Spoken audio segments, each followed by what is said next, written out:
ভবনের উপর পড়েছিল। তো সেক্ষেত্রে ওখানে সব কেজি ক্লাস 1 থেকে 5 পর্যন্ত 6 পর্যন্ত স্টুডেন্টরা ছিল। আমার হাতে যে ছিল তার 95% তো পড়া গেছে, আর আমার সাথে আমার একটা ভাগ্নি আসছিল, ওর 20% পড়ছে, আর আরেকজনকে দুজনকে আশঙ্কাজনকভাবে আইসিইউতে রাখছে। কলেজের প্লেন ক্র্যাশ করে পুরো পড়ছে, বাট আমাদের বিল্ডিং এর দিকে আসে নাই।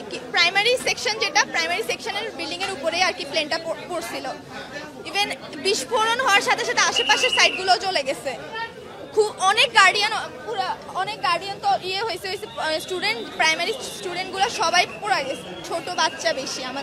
আমাদের ওটা প্রাইমারি সেকশন, স্কুল সেকশন ছিল, ওখানে কেজি 1 থেকে 5, 6 এইসব স্টুডেন্টস আছে। ক্লাস ছুটির সময় হবে, কিছু বাচ্চা গেটের সামনে ছিল, তারা জানতোই না, চোখের পলকে হয়ে গেছে। ডক্টর বলেছে সাইন লাগবে, ওর গার্ডিয়ানকে কল দেওয়ার পরে ওর গার্ডিয়ান বলল যে আমাকেই সাইন দিয়ে দিতে। এখন আইসিইউতে আছে, বলেছে যে আরো 1-2 ঘন্টা পরে টাইম লাগবে, তখন যেতে বলেছে। আনুমানিক বলতে পারবো না, 100-200 বেশি তো হবেই।